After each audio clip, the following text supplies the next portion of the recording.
wa mtu. Kwa hiyo chakula ndio kitu cha mwanzo kusema kwamba ni tatizo. Kwa hiyo sisi leo tunawaletea kwamba ni vyakula vya namna gani vinasababisha mtu kupata constipation na mtindo gani wa maisha unasababisha mtu kupata constipation, kwa sababu hii constipation inaweza mtu akaipata kwa sababu ya ile lifestyle, mtindo wake katika maisha.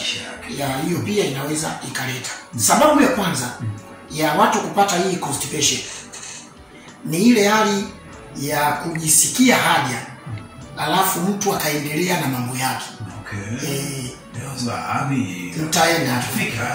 Nitaenda tu. Unatoka Mnazi Mmoja unataka uende mpaka Mbagala.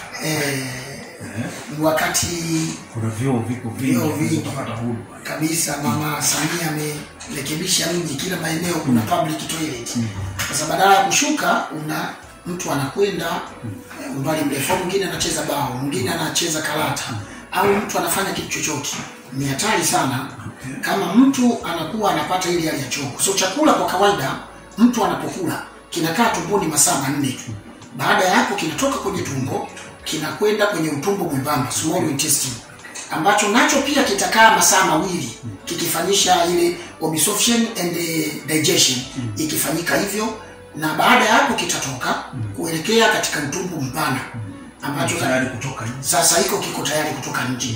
Kwa hiyo mtu anapojisikia haja, maana yake yale makapi, sasa tunaita makapi kwa sababu kikiwa tumboni kinafanyika digestion, kinapembuliwa, kinafyonzwa. Makapi yanaondoka. Kwenye utumbo mwembamba kinaendelea kufyonzwa, makapi yanaondoka. Kwenye utumbo mpana kinaendelea kufyonzwa na yanabaki makapi kwa sehemu kubwa. Lakini kinakuwa katika mtindo wa majimaji yale makapi. Sasa kama unajisikia choo, maana yake yale makapi yako rectum.